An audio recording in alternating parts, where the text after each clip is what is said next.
Go.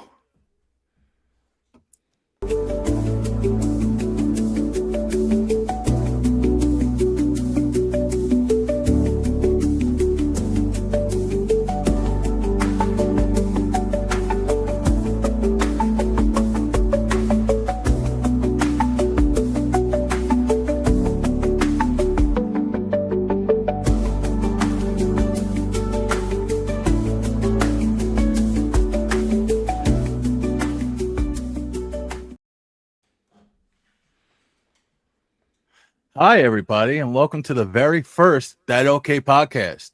I'm here with somebody very special. The YouTube world knows him as the Wicked Sailor, but I know him as my brother. Say Hey hello. everybody. Welcome. Hi guys. My name's Joe, also known as the Wicked Sailor. My my full-time job is a high school PE teacher, but in the summers, I'm a towboat captain for Towboat US Boston, and I turned that into a YouTube channel.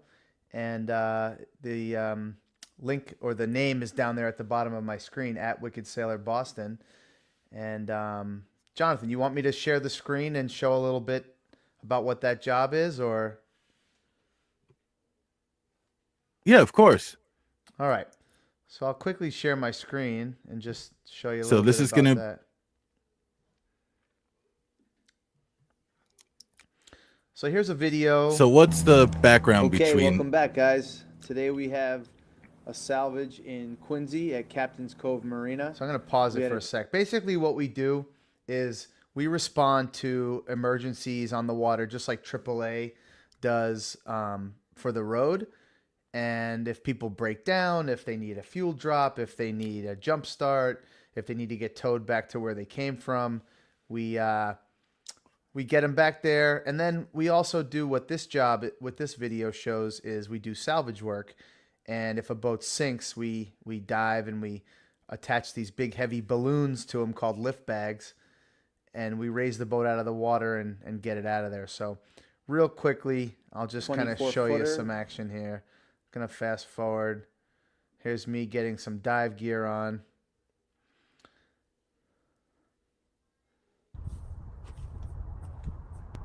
The wetsuit's really slimming.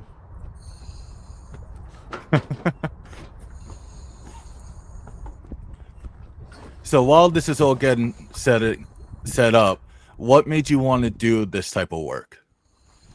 Well, like I said, I'm a teacher. I started out about 18 years ago now. GoPro footage. I'm gonna lower this so I can talk well. So about 18 years ago, I started teaching. You have summers off as a teacher, so I kind of wanted to find a way to make some extra money in the summer.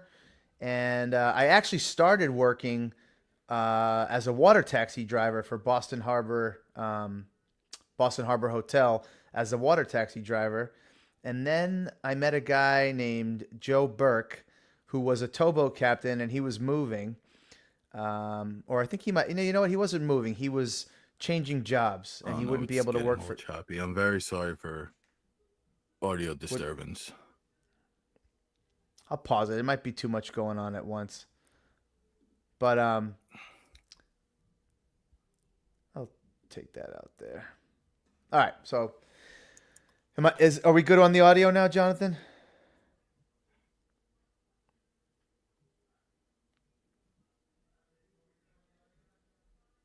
I'm very sorry for any audio disturbance. The Wi-Fi here isn't working that great. They're doing some maintenance, and it's been going in and out all day. So I truly apologize if there is any audio disturbance. How are we? Are we good now on the audio?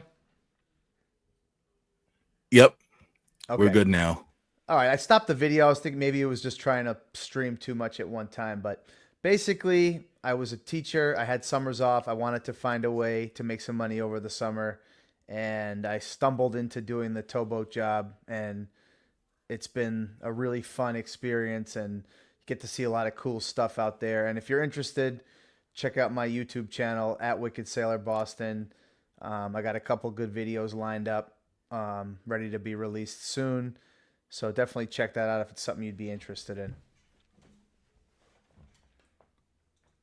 Now, you know that bowling is a huge aspect of my life. Definitely. It's literally my YouTube. So, what was your bowling experiences when you were my age or younger? Were you on leagues, just going for some fun? Yeah, so actually I have a really long history with bowling. So back in the day, we were probably in first or second grade, and our mom, the saint that she is, signed Teresa and I up. So Teresa, let me back up for a second.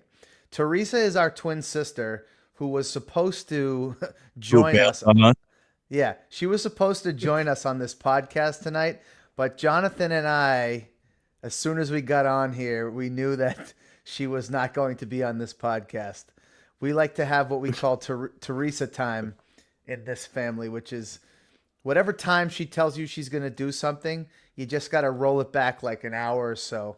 But in this case, roll it back a week or so. Maybe Yep. she'll join you. Maybe she'll join you next week. But um, so Hopefully, she'll be on next week. yeah, we'll see about that. But anyway, so our mom got Teresa and I into a bowling league um, when we were young, and it was every Friday, and I looked forward to it every week. We would go to the bowling alley, which was Farmingdale Lanes, which I think is kind of where you started bowling as well, and we would run around like maniacs. And my mom said that they would have, it was like herding cats getting us to get our turn to bowl. And they'd have to call one over, then they'd bowl, then they'd get the other one. But um, yeah, I know it was really awesome memories. And then after bowling, we'd go home and mom would make like a hamburger helper thing, and we'd watch TGIF for any of my people out there that were born in the mid '80s. TGIF was Family Matters, Full House, Step by Step, and I forget what the last show was because I'd usually fall asleep by then. But if anyone in the chat And I think knows, it was, I think it stood for what? Thank God it's yeah, it Friday. was Thank God It's Friday. Yeah, Yeah. so that was the highlight of my week, was getting to go bowling and see some friends. And they gave you these cool patches. I don't know if they still do patches when you go bowling, but if you got like 3 strikes, you'd get like a patch. 4 strike, everything you bowl a 200, you got a certain patch. And I remember I used to have a ton of those little patches and everything. And so that was kind of youth. And then as I was a teenager, I don't know if you remember, Farmingdale Lanes had those like glow night bowling on the weekends. So we would Oh yeah.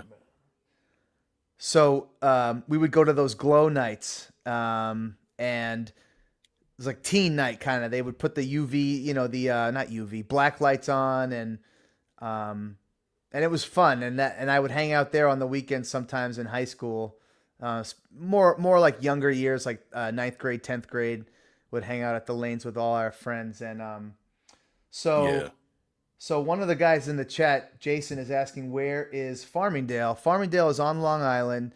It's on the southern shore of Long Island, kind of like right on the border between Nassau and Suffolk County. So that's kind of a good location on where Farmingdale is. But and then after high school, growing up, my early 20s, 30s. I'm 40 now.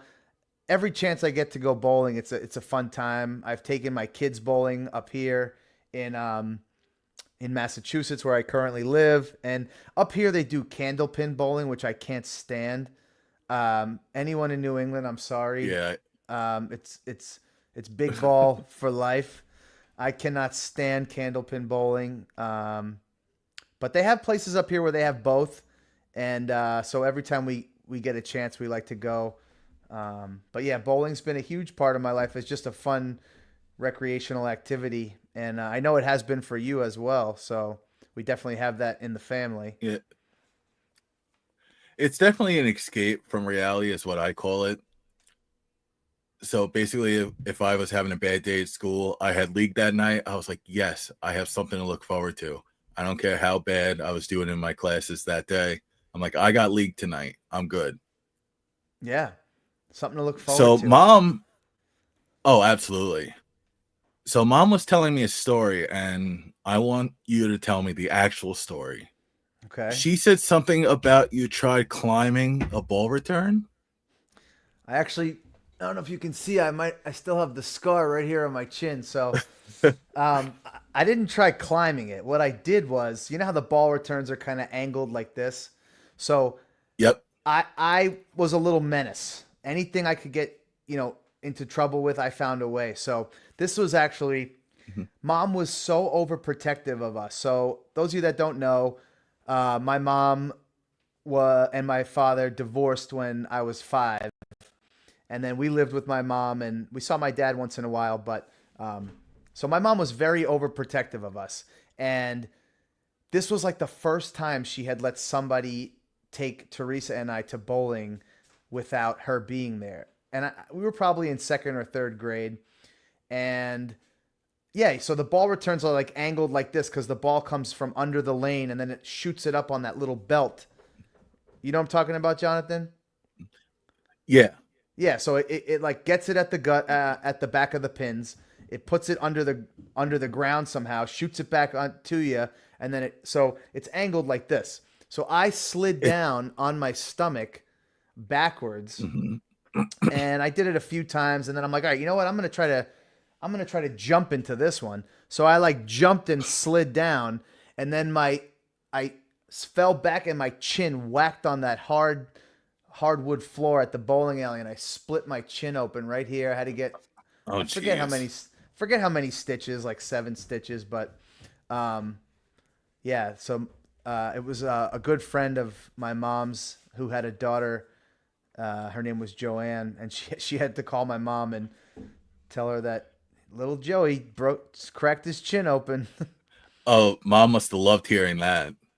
Yeah, mom's calmed down a lot as she's gotten older. So back then, I'm sure she was really on edge when she got that call. Yeah, definitely.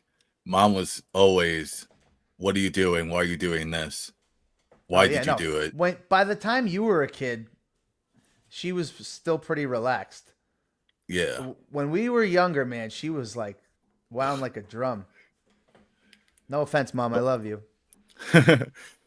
We would, and I used to be your personal punching bag because you did jujitsu and all that. What got you into that? Hang on one second. I have 2 little kids, and one of them is down here right now bothering me, asking me a question, even though I told her specifically to leave me alone while I'm doing this. So just hold on one second. Okay. Sorry, everybody. It's always fun having kids. I don't, so I'm good. But anyway, so we're here with, if you're just joining us, we're here with the Wicked Sailor, my brother, and we're just talking about the past and how it was growing up with everybody. And oh, he's back. I'm back. Okay, so your question was, you told everyone that you used to be my personal punching bag, and how did I kind of get into like combat sports? Was that your question? I was your personal punching bag once you started doing jujitsu, and I asked what got you started into that. Got it. Okay, so a little background. So I am a black belt in Brazilian Jiu Jitsu. I've been training Brazilian Jiu Jitsu for probably close to 15, 20 years now. And basically, how I got into it was the same crew of guys that I used to go bowling with on teen night. We also used to do the Hmm. movie Fight Club had just come out. So if I don't know if you remember the movie Fight Club with Brad Pitt and Yep. I Hey, think you're it's not Ed. supposed to talk about it. Yeah, right. So we used to go into our friend John Grand. You remember John Grand? Oh, of John, course. yeah. So we used to go in his basement and no punches to the face, but everything else flew. So we did body punches and grappling and all that kind of stuff. We were also huge fans of UFC and stuff at the time. So we'd go into his basement and we would do like a fight club, and I would beat almost everyone. Every once in a while, a buddy of ours would come over who also was a wrestler. But I wrestled all throughout high school, and so I had kind of had the edge on a lot of them because none of them really wrestled. And what happened was I went away to college my freshman year. I came back and we did the Fight Club again, hanging out, and I got caught in an armbar. And I was like, dude, what was that? Like, I usually kick your butt, excuse me. Um, how how did you do that? What was that? And he told me he had been going to Brazilian Jiu Jitsu. Um, the guy who he was training under, his name is Matt Serra. If any of you follow UFC, you know he's a legend. Matt Serra was the welterweight champ. He knocked out George St. Pierre. He's trained many fighters. He was a coach a bunch of times on the TV show Ultimate Fighter. So I started out training at Serra's there was a school in Levittown, and then there was a school in Huntington. So there were two schools. And so yeah, I started doing that, but then you became my personal MMA dummy, and I was practicing all the chokes on you, and I'd put some headgear on you and give you some boxing gloves, and I'd practice my punch defense from the guard. Every once in a while, I'd give you a little shot back. Remember when we knocked the closet doors off? I punched you into the closet doors. Oh yeah, my arm still hurts because of that. Yeah, Mom's in the chat. Hi, Mom. So, yeah, so when you guys were younger, what did you do to get on each other's nerves? We can just walk into the room and we're PO. We didn't really get on each other's nerves. I think what it was like we could simply just walk into the room. Yeah, we had we would be like, "Why are you in here?" Yeah, we had like a 9-year age gap. So we weren't really into the same things, same friends, things like that. I'm so sorry for any audio disturbance. Are we good? Now we're good. Okay. Yeah, no, I don't think we got on each other's nerves. I think we just we were young boys. I think young boys just like to fight, and they like to have some rough and tumble play, and you know, we were there. We were also huge fans of all the Rocky movies, so we would I don't know, do you remember when this is when you were really young, but we would watch Rocky, and then when Rocky was training, me and you would run around the coffee table together. We would do all the training scenes together. Yep. So, yeah, we've always just been into fighting and wrestling and stuff like that. But to be honest, I was pretty much the instigator as the little brother. Yeah, like you were famous for starting it, and then I would get pissed and give you a crack, and then, Mom, Joey hit me. So that's usually how it went down. But you got your revenge. There's that hug that was heard around the world. Yeah. Remember that hug? How often would you go into the city? Were you allowed to take the train by yourselves? I don't think Jonathan, you didn't go into the city much, did you? Not until I was at least in my 20s, and me and my best friend AJ would go. Yeah, we would go into probably junior, senior year of high school. I would take the train in once in a while with the friend group that I had with that guy John Grant and a couple other guys. We'd go in once in a while. When you're young, before you can really go out to bars and clubs or anything like that, there's not much to do in the city that you can't do on Long Island. But once we were older, I lived Micah in New York. said, go ahead.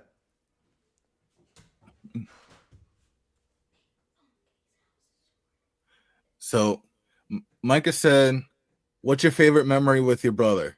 So this is my favorite story to tell. So you were a camp counselor, and I went to the camp, and on the way home, every time, because it was perfect timing between leaving, it was perfect time. The song was perfect timing from leaving the camp to home. We would listen to Paradise City by Guns N' Roses. I remember that. Every drive home. Yep. It just worked out perfect because it was.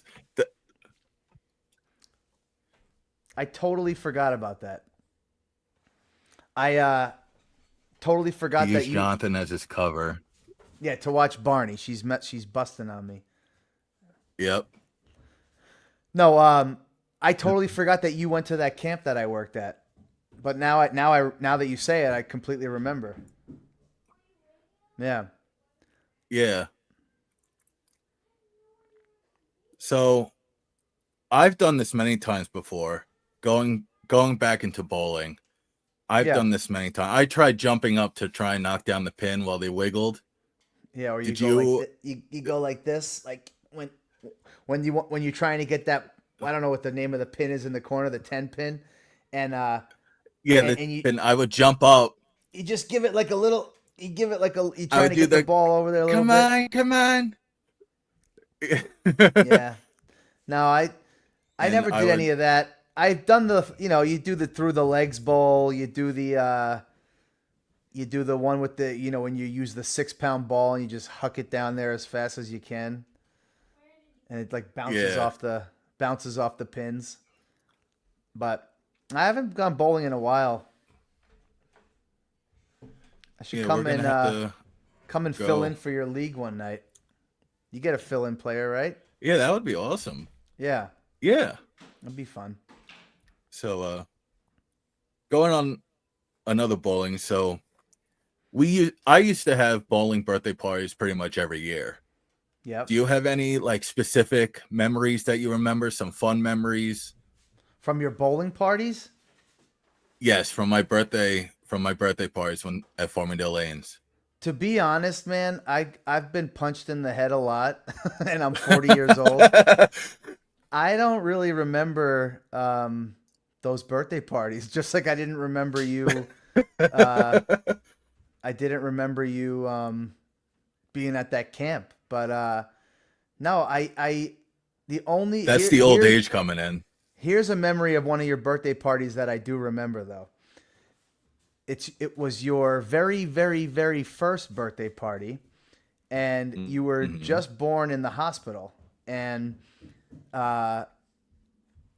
my birthday is July 28th.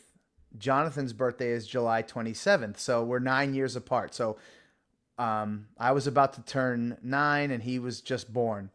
And we had a little birthday party for Jonathan and me and Teresa, our sister, at the hospital. And somebody brought in these candles that when you blow them out, they were trick candles and they wouldn't go out. So you blow the candle out and then it would relight. And then you blow the candle out and it would relight. So we're in a hospital room with these candles. And Mom, if you're in the chat, I know you remember this. But the freaking fire alarm went off because we couldn't get these candles to go out. Everybody came rushing in. Like, there's oxygen in hospital rooms that's really flammable. So you can't have fire around oxygen. So that was a big deal. But that's a memory I have of your very first birthday. And yeah. Hey, let me share my screen for a sec. I got some pictures of you and I From back in the day. Yeah, this is actually your when you were getting your holy communion. No, I think it was confirmation. So let me know if you can see that one. Oh, look at those guys. So there we are. Nice slim Jonathan. Right? This is in our living room at our house in Farmingdale. And you can see the beautiful curtains in the background that my mother's mom, our Grandma Betty, made, and the slip covers that she made on the couches. And there's a Tiffany lamp in the background that was hers as well. Mom said in the chat when the flames were on in the hospital room, they almost got arrested. That would have been a funny headline. But anyway, this is our living room in Farmingdale. There's two good-looking guys. The famous lamp. And then here's another one. This was this is on our front lawn in Farmingdale. And that was my. I think this was when you got confirmed. Confirmation. Yeah. And I think I was your sponsor, wasn't I? Yeah, because Whatever I it's got called. Joseph. Yeah, right. So there we are. Yeah, because I got Joseph as my confirmation name. For some reason, I'm And doing the Richard Nixon pose. I am not a crook. But yeah, so hey, that's you just just wanted to make sure. yeah. I had pulled those up the other day. I wanted to show you a couple memories of when we were younger. Yeah. Isn't it funny how one picture can just spike up the whole memory? Oh You knew yeah, exactly what you were 100%. doing in that picture. Yeah, right. Yeah. 100%. Yeah. So now going a little further in life, Jonathan, don't forget your double dare party. Oh, my double dare party. I do kind of remember that. That It was like not Double Dare, it was like a well, bootleg Double Dare, right? it Wasn't it like was some their version of if people for my younger viewers, or if people can even understand, Double Dare was an old show on Nickelodeon, and they would have questions, and if you answered a certain amount, you were able to either pass it on or you can do the dare itself. And so you would do all these crazy things and you would get slimed. They would throw whipped cream at you. And so we did like a bootleg version of it for my birthday. And we were doing all these fun dares. And the one thing I remember at the end, everybody got to shove a my face. Yep. That was awesome. And you put a little extra power behind yours. Oh, I sure did. I gave a little oomph behind that one. Yeah, and I got you back on your birthday a Yeah. couple years ago. Yeah. You sure did. Now that No that was, Mark Summers. that was fun. So Yeah, now going a little. Go ahead. You wish what? No, one of the guys in the chat said he wanted to do Jason said he wanted to do the obstacle course so bad. I think we all did. I wanted to do that show Guts where you get to climb to the top of the aggro crag. I wanted to do Guts, and even older than that was the one where I don't even know if you were old enough, Jonathan, but they put you inside the video game, and you got to go in the video game, and you had to like reach up and grab the apples and throw the snowballs at the thing. I forget I think it was called Nick Arcade. I forget the name of it, but yeah. They basically put you in the video game at the end. They had like it was 10 Nick different Arcade. shows around. Jason confirmed it was Nick Arcade. I always wanted to do those. Yeah, Jason's a new viewer of the channel. He subbed after seeing my interview with Uncle Benny. Oh, nice. So I recognize the very well. I recognize the name from Uncle Benny's podcast. I really like watching his too. The true crime ones are my favorite. The host would sing along to the theme song. Oh yeah, I remember that. My show was all that. Pretty much the kid version of SNL. Yeah. That was my go-to. I liked all that. You were about to ask me another question though. Yeah. So going further, when you found out Mom was having the surgery, you were very into it with your medical degree background. You said it a little bit in the beginning, but elaborate on what your actual master's is within the physical training. Yeah, so let's back up a little. You're talking about Mom had a surgery, so a lot of people aren't going to know what surgery she had. So I'm not 100% certain which surgery she had, but I know she had some form of the gastric sleeve or gastric bypass. Do you know what exact surgery she had? We both got the sleeve. Okay, so our mom had the gastric sleeve surgery to help her lose some weight. And I don't have a medical degree background. I have a bachelor's degree in athletic training, and I have a master's degree in exercise science. So there is some anatomy, physiology, nutrition, a lot of courses I had to take in that regard, but I don't have a medical degree per se. But I do have a lot of knowledge in terms of exercise. I teach high school phys ed. I have a CrossFit level 1 certification, to teach like functional movement. And I've been exercising and training for, combat sports for pretty much my whole life. So I do have a lot of experience when it comes to like exercise and being healthy. Again, I'm sorry for the audio disturbance. We back?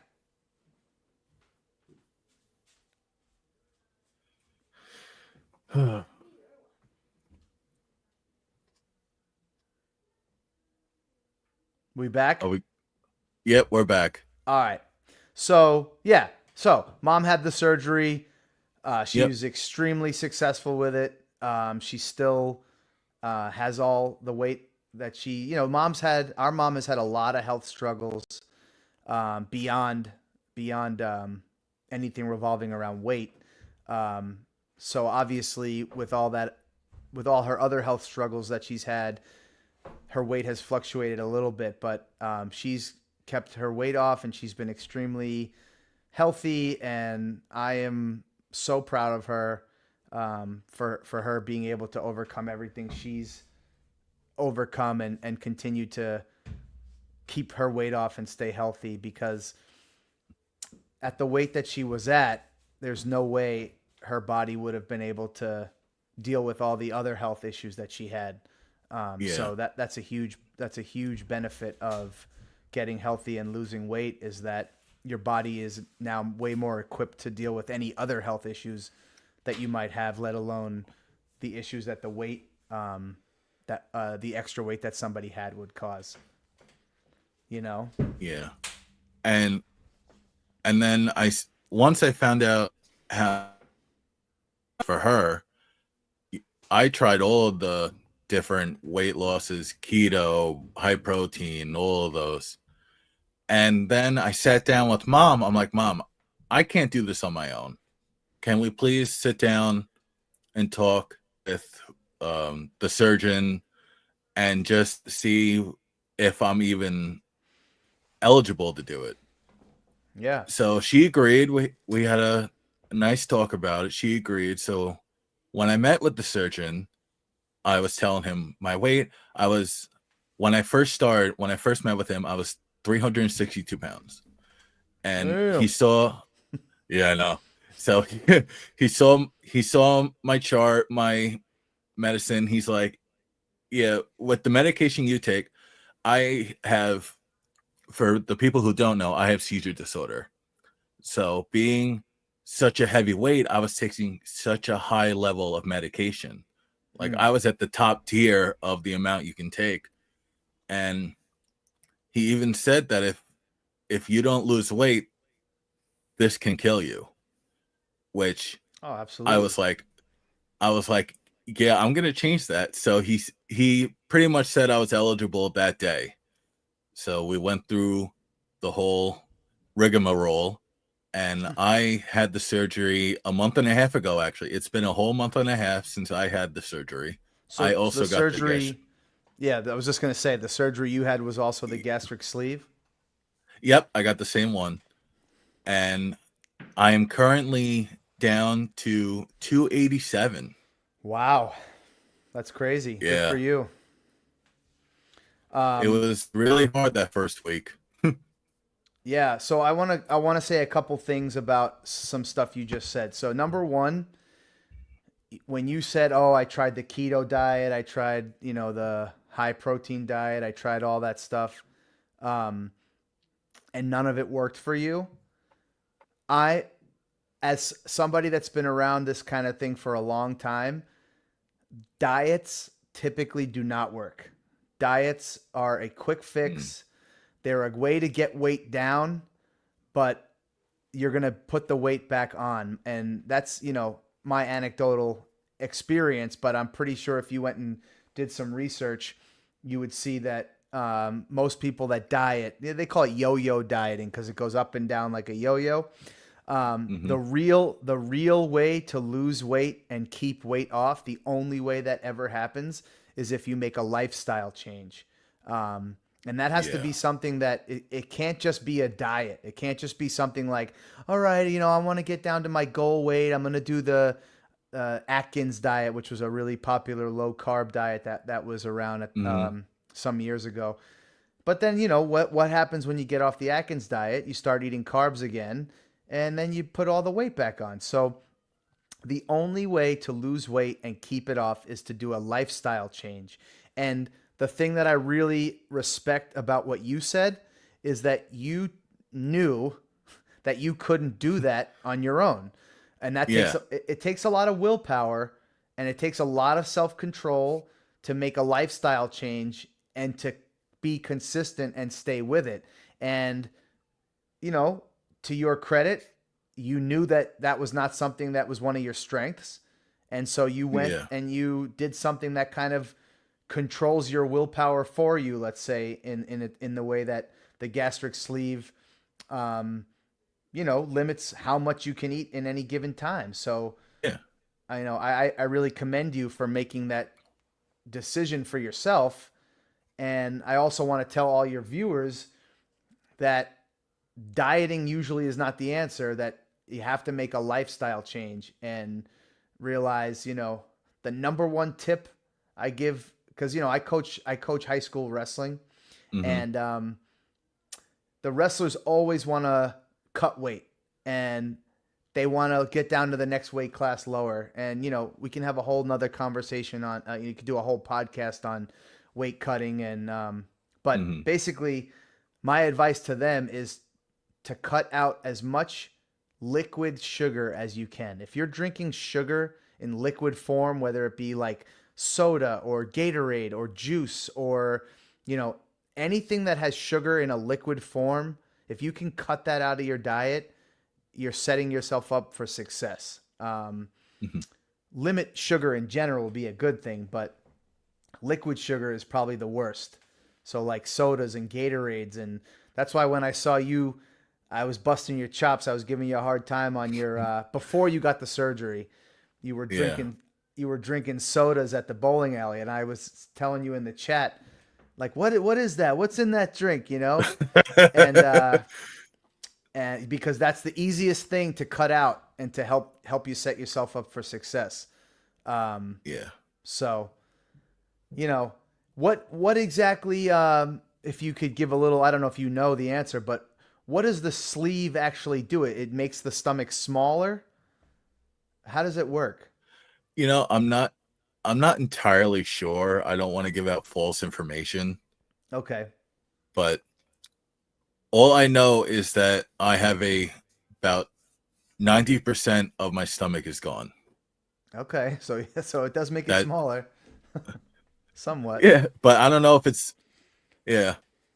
But yeah, and then I actually texted you about what is the best type of exercise to do post surgery, and you said pretty much the main thing is just walking, being on your feet. Well, you texted me like right after you had surgery. So once you get the okay from your doctor to resume like normal training,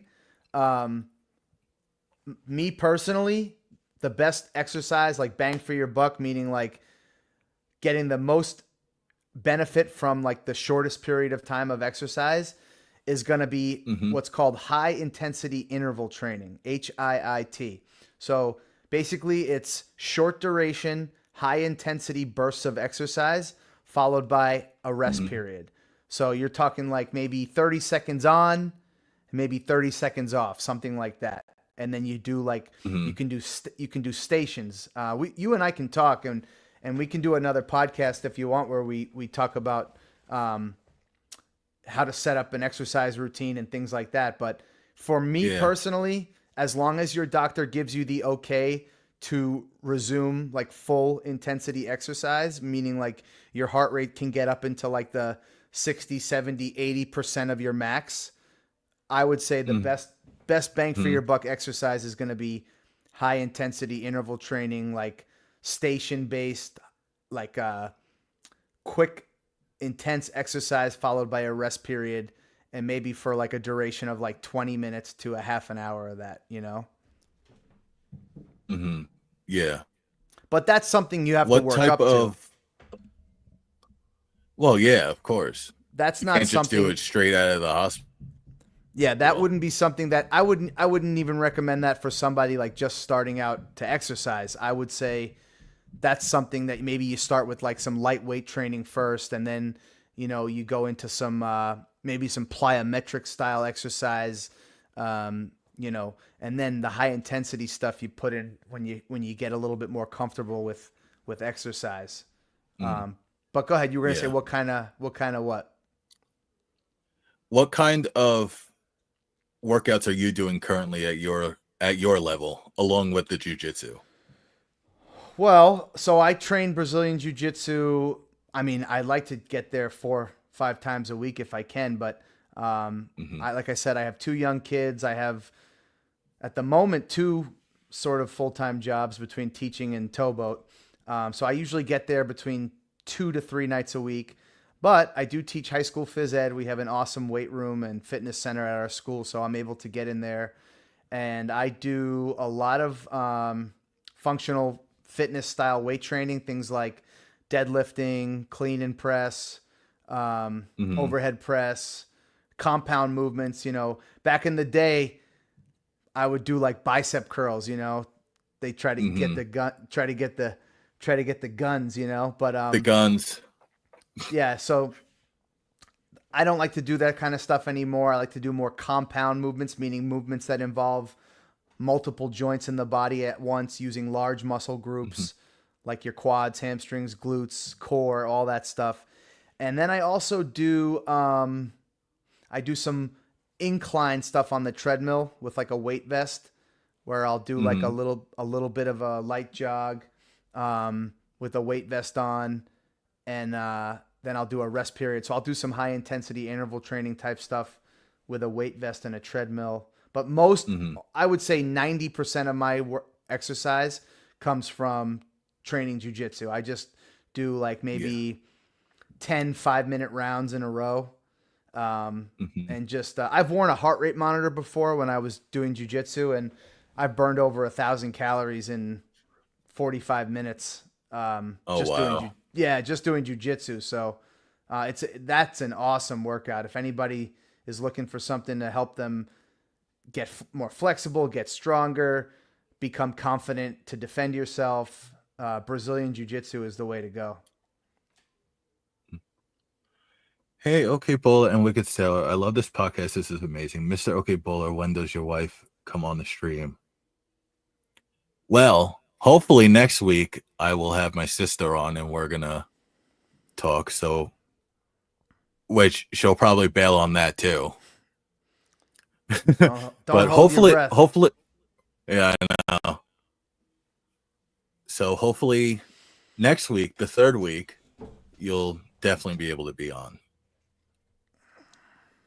So we're gonna wrap it up, and this is going to be a ending question for Sure. somebody who wants to get into fitness and is gonna be like, oh, I'm gonna do this right away. I'm gonna go and go. What's your insight on the easiest way to begin?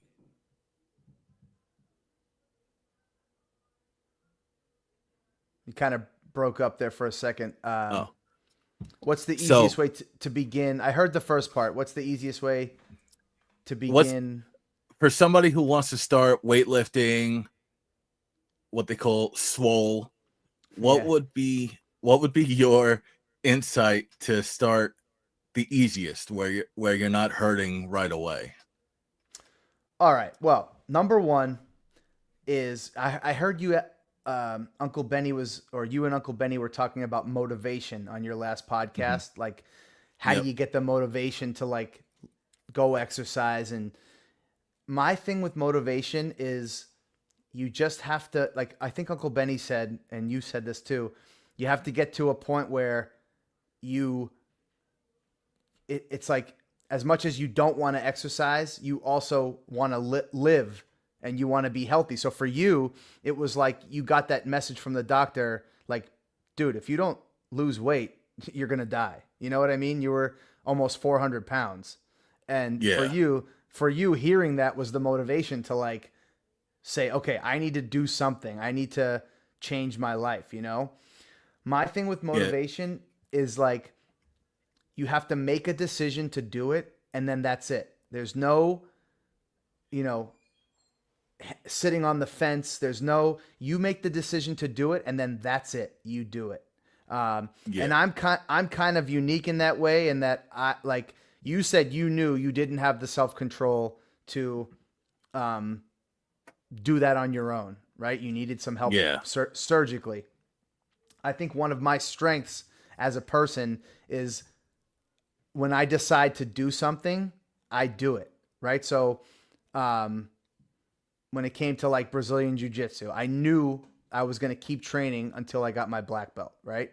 I wanted to become a captain on the water with the Coast Guard. So I got my captain's license. Like, you make the decision to do something, and then you just put it in your brain that like not doing it is not an option anymore. Like, that's it. Yeah. I'm making the decision to do this, and not doing it is not an option anymore. So as far as motivation goes, if you can like convince yourself that not doing it is no longer an option and like you have to, that's what helps me. The minute that little voice creeps in my head, like saying like, oh, you know, what if you took a day off? What if you did this? Like, it's non-existent. You have no choice. You have to do it. And then like how to get into weight training in an easy way, I would say just go on YouTube, find a couple videos on living room exercise, right? During right. God, it helped. It's killing me to say this, but during the quarantine of COVID-19, I had to teach high school phys ed to a classroom of kids via Zoom. Like, so I was on Zoom, and we got a workout. Yeah, we got a workout in their living room. Like, I was doing jumping jacks in my kitchen over here, and push-ups and burpees, and you don't need equipment. You can just if you typed in like low intensity living room exercise, I'm sure you'd find a video, you know? And then you could even go get a membership to a gym and go check it out. You know, the Planet Fitness is like what, $10-15 a month, something like that. There's about $10 a month. The beauty of the internet is that you can access so much information now. I have a student that's a football player, and he's trying to get bigger and stronger, and he used ChatGPT. I don't know if anyone knows what AI, you know, but ChatGPT is, he asks ChatGPT to design a workout for a 6'5", 245-pound defensive end who can bench, you know, 305, squat 400, and deadlift 575. And then the ChatGPT just, you know, you see the little 3 dots, and then it spit out this like, you know, template of a workout for him. So I'm sure you could do the same thing and say, hey, ChatGPT, design a workout for a total beginner with no experience in weightlifting who has access to, you know, 20-pound dumbbells and a treadmill. And I bet ChatGPT would send you a nice workout, you know? So use the resources that are available to you. But the number one thing is you gotta be motivated, and you gotta make a lifestyle change. You can't just do a quick fix. Yeah. So that's my 2 I really cents. appreciate I really appreciate you being on the very first one. Absolutely, man. Thanks for having me on. Before we go, plug anything you want. So anyone that's watching, it'd be awesome if you could subscribe to my channel. It's at Wicked Sailor Boston, youtube.com/@WickedSailorBoston. And if you're interested in anything in the maritime industry, I got some scuba diving videos. I got some salvage videos where we raise sunk boats. I got some routine tows, some beautiful views of Boston Harbor. So if you're interested in that kind of thing, subscribe to that YouTube channel. I got some new videos coming out soon. And other than that, I just want to thank you again, Jonathan, for having me on. And thanks everybody that was here in the chat and hanging out with us. And I hope you have me on again. We can talk about exercise and some more family memories. But this was a great time. Thank you. You're very welcome, and thank you for coming on. All right. Good night, guys. Good night, everybody.